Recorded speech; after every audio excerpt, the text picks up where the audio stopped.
everyone. You are warmly welcome to the Principles of Marketing class.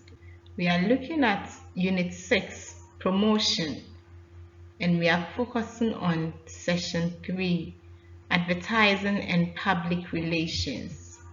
By the end of this session, you should be able to define advertising, explain the importance of advertising, describe the basic types of advertising, discuss the significance of public relations, then outline the basic public relations activities. Advertising. According to the American Marketing Association, advertising is defined as any paid form of a non-personal presentation and promotion of ideas, goods, and services through mass media such as the newspapers, the television, or radio by an identified sponsor. Many organizations use advertising to kind of communicate some key messages about themselves and their products in order to enhance a response from the audience. Advertising is meant to stimulate buyers to make a purchasing decision. Advertisements are messages sent through the media which are intended to either inform or influence the target audience who receive the message. We have different types of advertisements. We are going to look at them. We have one, informative advertising. With the informative advertising, it seeks to provide information which may increase awareness of a particular product to either customers or prospects. We have another one known as the persuasive advertising. With this, it adopts different methods which have been designed to encourage members to desire the use of a product. Reminding advertising. With the reminding advertising, it is being used for well-known products which are known by customers, which simply reminds customers about the existence of the product. With the reminding advertising, it has to do with you reminding customers of the existence of the product and the fact that the product has not left the market. It reminds customers to make a purchasing decision. We have what we call the reinforcement advertising, which tries to assure product adopters that they have made the right choice. With the reinforcement, marketers tend to hit on the competence value or the key benefits of the product. They try to hit on it in order to encourage customers to purchase the product. They try to let customers know that they have made the right choice by choosing their product. We have the pioneer advertising. The pioneer advertising, which provides information in the introductory stage of the product life cycle. When the product has been newly introduced into the market, the pioneer advertising seeks to provide detailed information about the product. We have what we call the competitive advertising. This type of advertising points out the differential advantages of the brand over competing products. It kind of pays attention to what gives the firm a competitive edge. It talks about what the firm does that the competitors don't offer. We have another one known as the defensive advertising, which kind of lessens the damage caused by the promotional campaign of a direct competitor. A direct competitor may come in with another promotional campaign or an advertisement. and such advertisements may not necessarily match the performance of a product. A defensive advertising comes in to decrease the demand, decrease the damage that has been caused by another promotional campaign by a competitor. Developing advertising strategies. An advertising strategy or an aid campaign requires a thorough analysis of the marketing situation. That is, it looks at the trend of the market and what is happening in the market, the target market involved, who the market is going to serve, and the firm's overall communication objective. Once a firm has selected the customers it is going to serve, it must determine the advertising objective, how much to spend in advertising, design a creative strategy that will help you meet the objective, select the scheduled media, and evaluate advertising effectiveness. Advertising development and evaluation.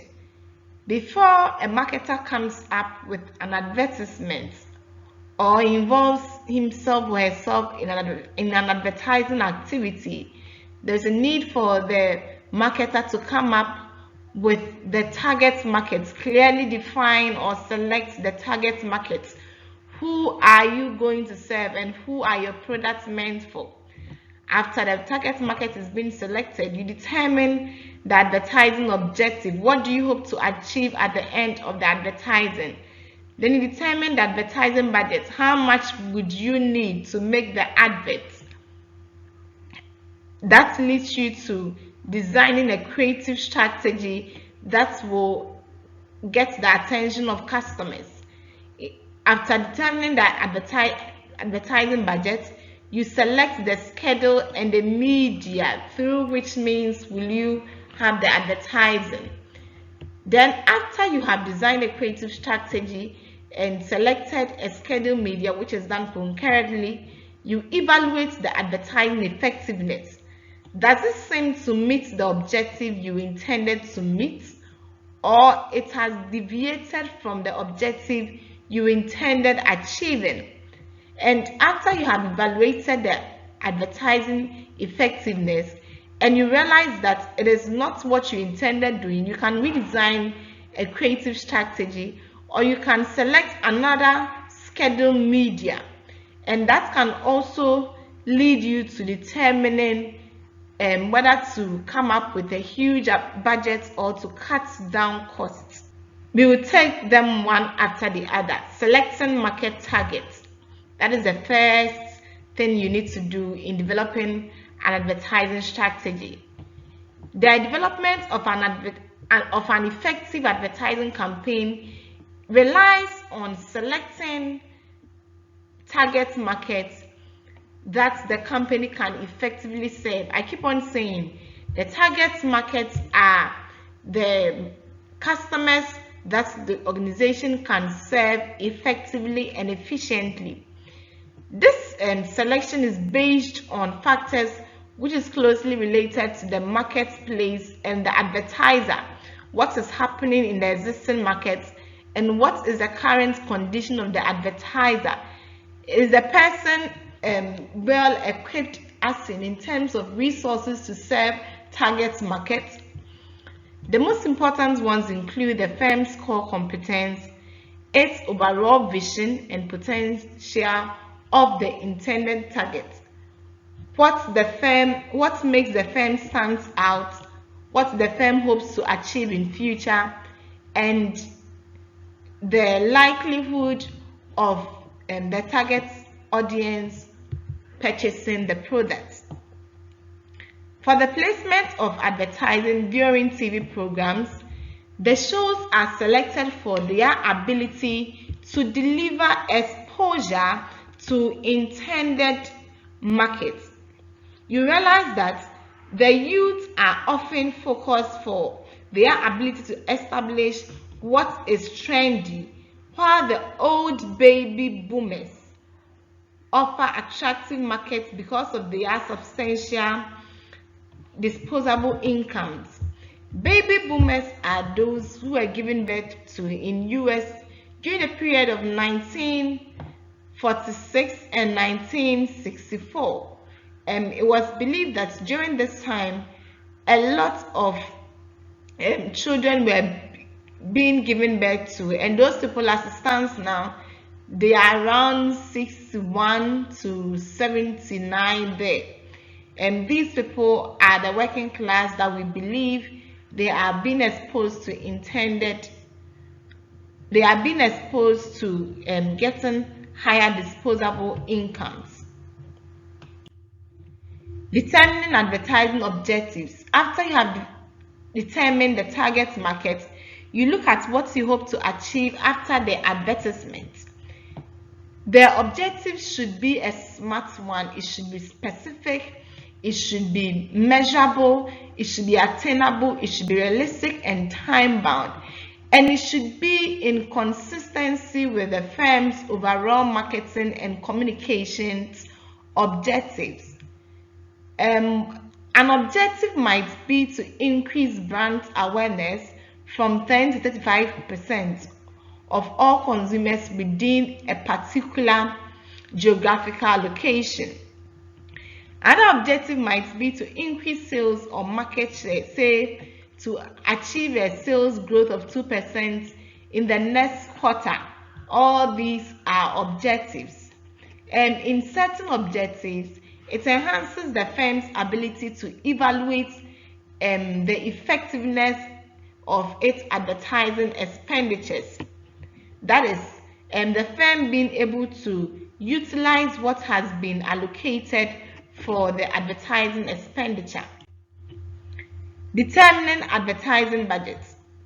The size of the advertising budget actually depends on the size of the company.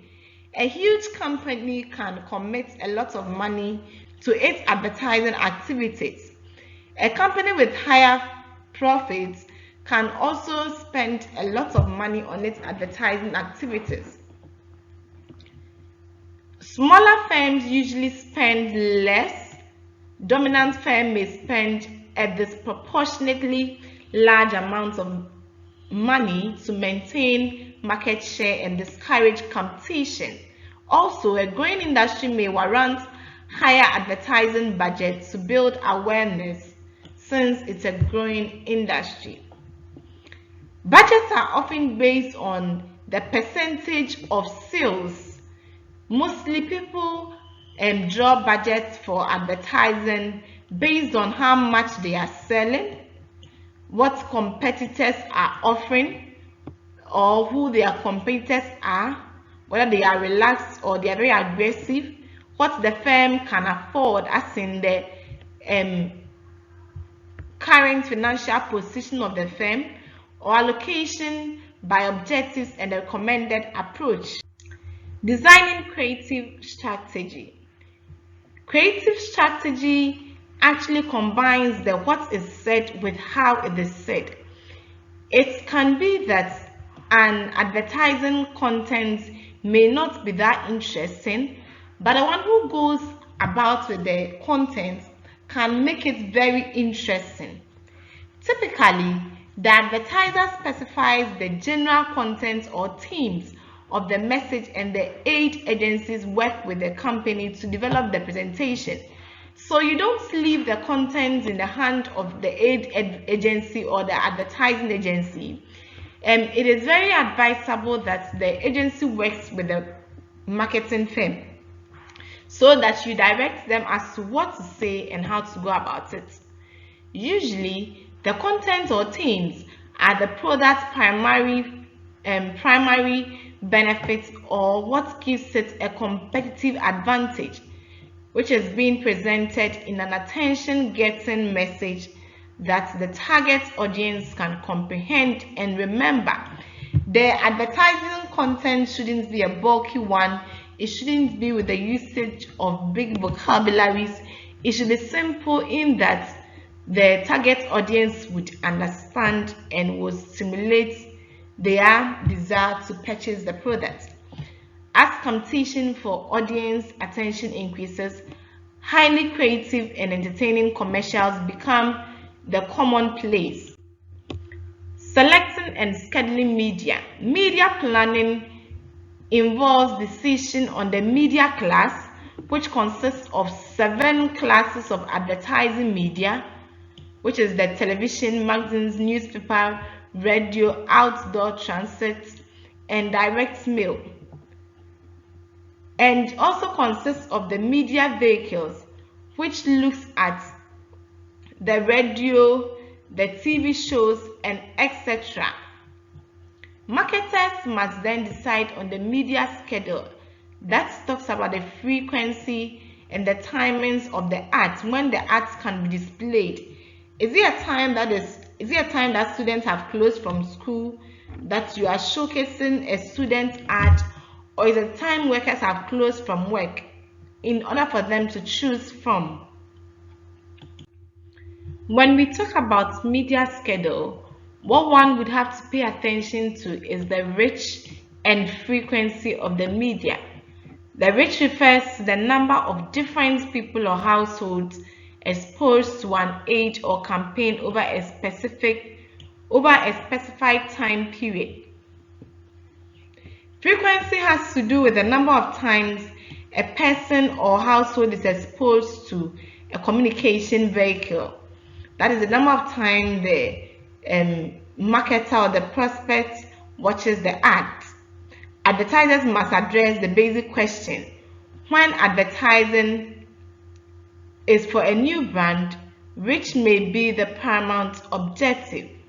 Advertisers must address the basic questions. When the advertising is for a new brand, would reach be the paramount objective to look at? Yes, since it's a new brand.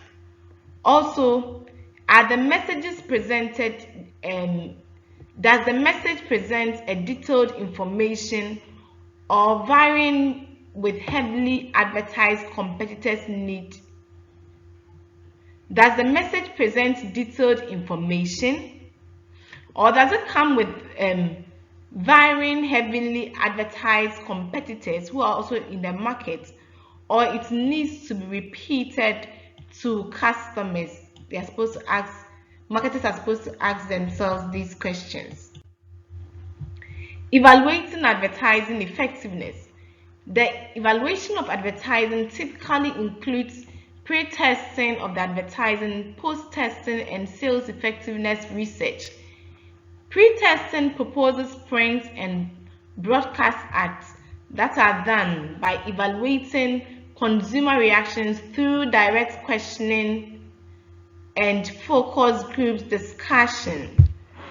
Marketers evaluate the ads for overall likability, consumer recall information, and message communication.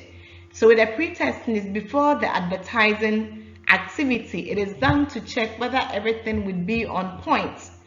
With the post-testing, marketers try to recall the attitude test and inquiry evaluation that helps them to assess the effectiveness of an ad campaign.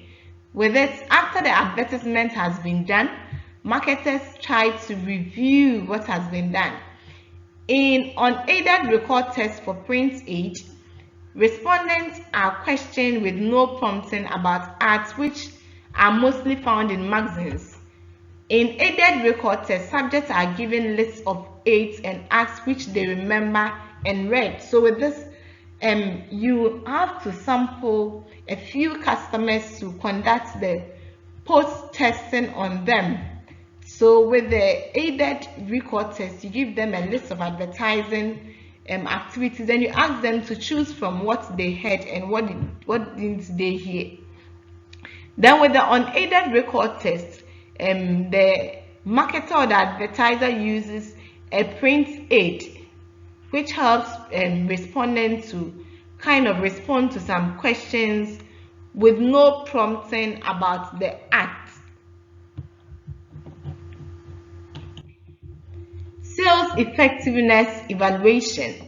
To look at how the advertising has influenced or enhanced sales, you need to evaluate the effectiveness of the sales. The sales effectiveness evaluations are the most stringent tests of advertising efficiency. They look at whether the advertising resulted in increased sales or not. With the so many factors based on that affect sales and the number of competing messages, the evaluation becomes very difficult and marketers could differ on measures of results. Increasingly, however, evaluations of advertising efficiency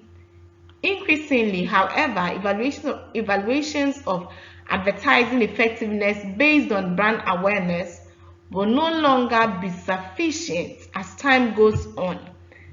The advertising evaluations are based on its contributions to the sales growth. So mostly marketers look at the advertising effectiveness, whether it is being reflected in the sales growth of the firm. Public relations and PR concerns with building good relations with organizations, various publics. The publics are those who have interest, either direct or indirect interest in the firm.